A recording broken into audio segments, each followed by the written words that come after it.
6 March 1944 midday. Over Berlin, about 700 B-17 and B-24 heavy bombers of the 8th Air Force press eastward in staggered combat boxes, while for the first full-scale daylight raid on Berlin, long-range P-51B Mustangs of the 4th Fighter Group and the 357th Fighter Group remain with them across the full penetration target and withdrawal legs.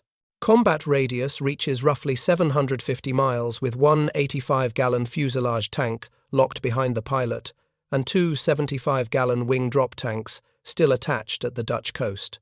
Range stretches to around 1,600 miles at economical cruise power at 25,000 feet.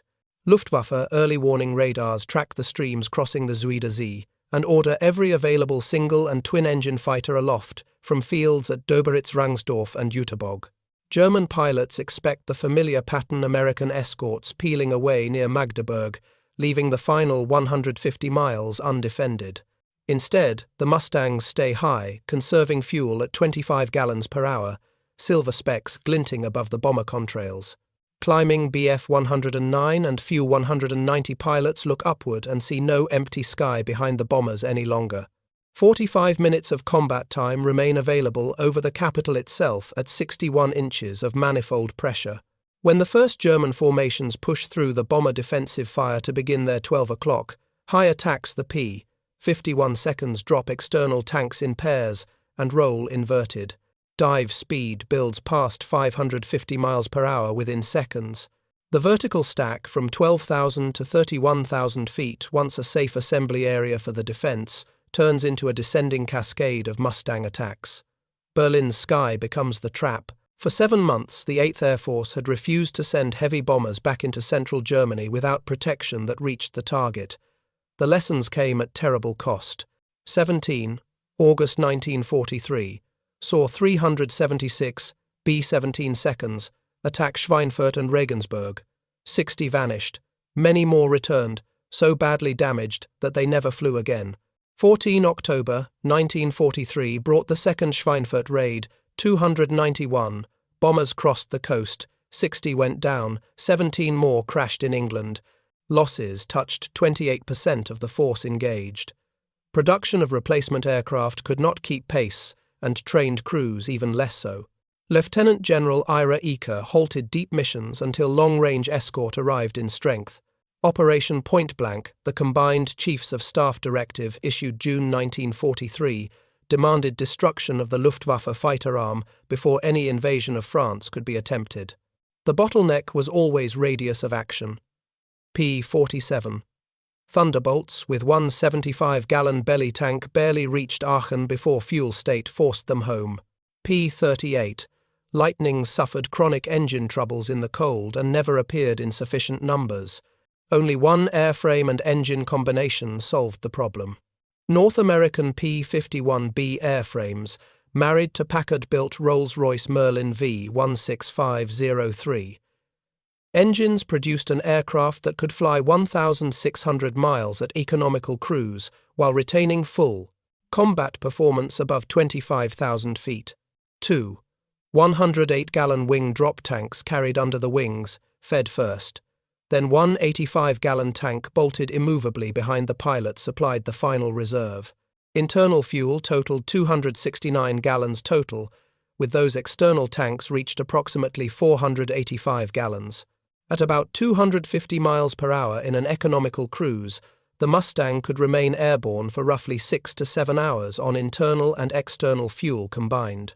More important, it could loiter over Berlin itself for 45 minutes at full military power, while still possessing enough fuel for the return flight to England. By early March 1944, the 4th Fighter Group at Debden and the newly arrived 357th Fighter Group at Leiston stood combat-ready with P-51 seconds alongside the attached 354th Fighter Group of 9th Air Force at Boxted. Lieutenant General James Doolittle, who had taken command of the 8th in January, now possessed the tool he needed. On 6 March, he launched the first major test. About 700 heavy bombers were dispatched toward Berlin, escorted by roughly 800 to 900 fighters, including several P-51 groups assigned to the deepest penetration relay. Opposing them stood roughly 400 serviceable day fighters from Jagdgeschwader 13112-62754 and elements of others plus twin-engine Zerstörer units equipped with rockets. German fuel reserves already limited training to fewer than 20 hours per pilot in many units, yet the Reichsmarschall still believed the capital itself lay beyond reach of single-engine Allied fighters. The arithmetic now favoured the attacker. 1,600 miles total range meant the Mustangs crossed the enemy coast with tanks still half full and arrived over Berlin with combat fuel remaining. The pause imposed after the Schweinfurt disasters ended the moment those silver wings refused to turn back. 6 March 1944. The 8th Air Force dispatches more than 1,000 aircraft in the morning from bases across East Anglia. About 670 heavy bombers actually release bombs over Berlin and other targets after weather recalls thin the force, and roughly 800 escort fighters press on regardless. The 4th Fighter Group and the 357th Fighter Group fly the furthest relay, joined by the 354th Fighter Group. German Freya radars detect the streams crossing the Dutch coast at 1100 hours and sound full alarm. General Feldmarschall Hugo Sperl commits every available fighter from airfields ringing Berlin. By the time the bomber boxes pass, Magdeburg more than 300 bis F-109 and Full-of-View 190 pilots are climbing hard through 20,000 feet, oxygen masks pressed tight, superchargers whining. The old interception doctrine remains unchanged. Assemble south and west of the city at 28,000 feet, form into large line-abreast formations, then attack the bombers from 12 o'clock high or 6 o'clock low.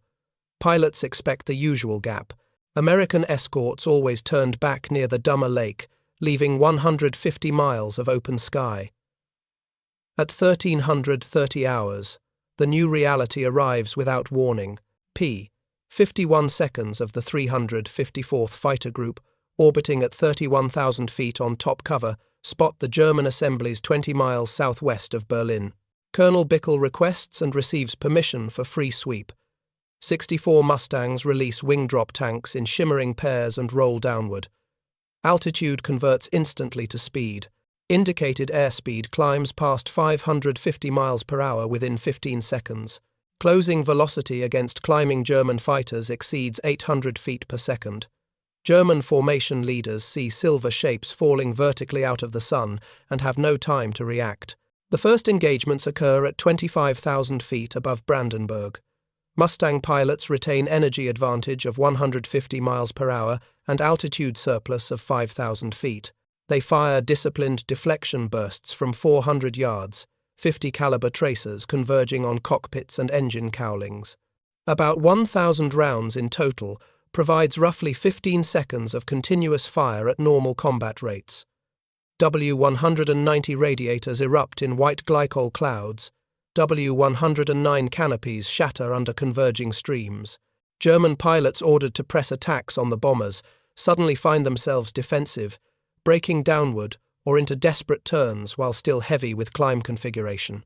Twin-engine Zerstörer units attempting to launch rockets from 2,000 yards astern discover Mustangs already positioned on their tails before the rockets leave the tubes. The vertical stack that once belonged to the defense now works against it. Every German climb toward the bombers carries them into the path of diving escorts, who arrive faster and from higher. By 1400 hours, the sky south of Berlin fills with burning wreckage and descending parachutes. The number that matters is 45 minutes of combat time over the target area at full throttle. Mustangs still possess that margin, while German fighters burn fuel frantically in defensive maneuvers. The old doctrine collapses in burning pieces across the March landscape. A Mustang flight leader from one of the escort groups flies lead section at 31,000 feet above the Havel River. Oxygen mask fogging slightly with each breath. Fuel gauge reading 120 gallons internal after the first. Long climb from England. He checks the reflector gun sight thumb resting on the trigger. 650 caliber muzzles loaded with a mix of armor-piercing, incendiary and tracer. Drop tanks emptied long ago over the Zuider See, now only the locked 85-gallon tank behind his seat remains untouchable until the fight ends. Manifold pressure sits at 40 inches, burning 28 gallons per hour, enough for 45 minutes of hard combat, and the long flight home. South of Brandenburg, the first large German formation, appears 40 FIU 190 seconds, climbing in staggered Staffel steps, sun glinting on propellers. He calls the tally voice calm over the radio. Bickel orders the bounce. 16 Mustangs roll inverted together, pulling negative gravity for 3 seconds before the world rights itself into a 60-degree dive. Airspeed indicator races past 450 knots within 10 seconds. The Merlin supercharger shifts into high blower, with a hollow raw manifold pressure surging to 61 inches as the throttle levers slam forward. German pilots never see the attack develop. Their eyes remain fixed forward on the bomber boxes, still 20 miles away. The leader selects the trailing Vic of 3 FIU 190 seconds, corrects with left rudder, and walks a 4-second burst from 500 yards. 50 caliber shells tear through the starboard wing root of the right-hand aircraft. Fuel ignites in a yellow flash, and the fighter snaps into a flat spin, trailing burning fragments. His wingman finishes the leader with a deflection shot that removes the canopy and half the fuselage. Below them, the pattern repeats across 20 miles of sky. Wherever German fighters commit downward or level out to begin their attack runs, Mustangs follow from higher altitude with crushing energy surplus. German heavy fighters attempting to launch 21-centimeter rockets from 2,000 yards astern discover silver shapes already sliding onto their tails before the rockets ignite. Bomber crews in the B-17 seconds below watch the familiar nightmare reverse itself. Luftwaffe aircraft that once pressed home attacks with impunity now trail smoke and fire long before reaching bombing altitude. One B-17 tail gunner counts 17 German fighters falling, burning within 10 minutes. The sky that belonged to the hunters now belongs to the hunted. German Staffel leaders report Mustangs attacking from above and behind with no escape. When the last bomber turns west over the Zuider See at 1500 hours, the 8th Air Force has lost 69 heavy bombers and 11 fighters from all causes, a heavy price yet far below the 25% that crippled earlier raids. German records compiled after the raid indicate about 64 fighters destroyed or written off in total, including a number of twin-engine heavy fighters. At least 30 more limp back with wounded pilots or shattered engines and never fly again. Names that mattered vanish from the duty rosters. The 4th Fighter Group submits claims for 33 confirmed destructions. The Mustang and Thunderbolt groups, together with other escorts, submit claims that bring the fighter total for the day to many dozens of German aircraft destroyed. For the mission as a whole, United States forces are credited with, on the order of 97 enemy aircraft, destroyed, around 30 listed as probable, and about 60 damaged. The old 150-mile gap between the limit of previous escort range and Berlin itself has been erased in a single afternoon. P-51 groups now possess the margin to accompany the bombers to the initial point, remain throughout the bomb run orbit during withdrawal, and still return with dry tanks over England. German tactical options collapse to 2 equally fatal choices: engage the escorts and suffer irreplaceable losses, or refuse combat and watch the cities burn undefended. Neither preserves the fighter arm. Every experienced pilot shot down over Berlin represents 250 or more irreplaceable flying hours. Average training time for new German pilots, already reduced to under 200 hours total by early 1944, falls toward 150 by summer. By the second half of 1944, aviation fuel allocations for the Luftwaffe fall sharply in some months, dropping to well under 100,000 tons and in places approaching 40,000 tons, barely enough for defensive operations. The cold metric that decides the campaign is 45 minutes of combat radius over the target itself, at 61 inches manifold pressure. The Mustang carries exactly that margin, and no more, yet it proves sufficient to turn every German interception attempt into an American killing opportunity. By nightfall on 6 March, the Luftwaffe day fighter force has been wounded in a way no previous raid ever achieved. The door that once opened wide for safe assembly above Berlin now slams shut behind descending silver wings, German controllers and Gruppenkommandure watch their own formations broken apart over Brandenburg and Potsdam and report again and again that Mustangs are above and behind them with no escape. For 2 years, the Reich had rested on one comfortable truth. Single-engine Allied fighters could not reach Berlin and fight. Every tactical plan, every training lecture, every order from Göring himself had repeated it. Turn back at the Dummer Lake, leave the final 150 miles naked, then strike at will. On 6 March, that truth burns with the first 21st of 190 seconds falling south of Potsdam. Reichsmarschall Hermann Göring, informed by telephone at Karinhall, refuses the initial reports and demands pilots be court-martialed for cowardice. Confirmation arrives within the hour in the form of wreckage reports and empty dispersal areas. He orders full commitment, regardless of cost. The cost is measured in irreplaceable veterans. Every subsequent raid meets P-51 seconds, already orbiting at 31,000 feet, fuel state carefully husbanded by throttle discipline, and the locked 85-gallon tank behind the seat. German controllers watch their own fighters climb into a sky that belongs to the enemy first and last. The cold metric is a combat radius of roughly 750 miles, with external tanks feeding into the fuselage tank. That single number ends the sanctuary. Pilots who once assembled unmolested now form under direct observation and immediate attack. New orders demand massed frontal assaults in the hope of saturating the escorts, but the mathematics are merciless. 45 minutes of combat time over Berlin itself at full throttle remains the margin the Mustang possesses, and the Luftwaffe cannot match. By 8 March, the pattern repeats with even heavier escort. By 9 March, German opposition visibly thins. The psychological fracture spreads faster than the material losses. Men who ruled the sky from the Channel to Moscow now look upward in every climb and expect silver death from above and behind. The capital itself has become the killing ground. 8 March 1944, the 8th Air Force returns to Berlin with stronger Mustang cover and meets only scattered opposition. 9 March, the pattern repeats. German fighters rise in penny packets and are scattered before forming. By the end of March, the 4th 354th, 357th, 339th, and 355th fighter groups together claim hundreds of aerial victories for losses, measured in only a few dozen Mustangs to all causes. German day fighter strength, though still around 1,000 operational aircraft on paper and spread across several fronts, is steadily eroded by these battles and by fuel and training shortages. Oil refineries at Ploiești, transportation yards at Munich, aircraft factories at Wiener Neustadt and Regensburg receive repeated visits that no longer face serious interception.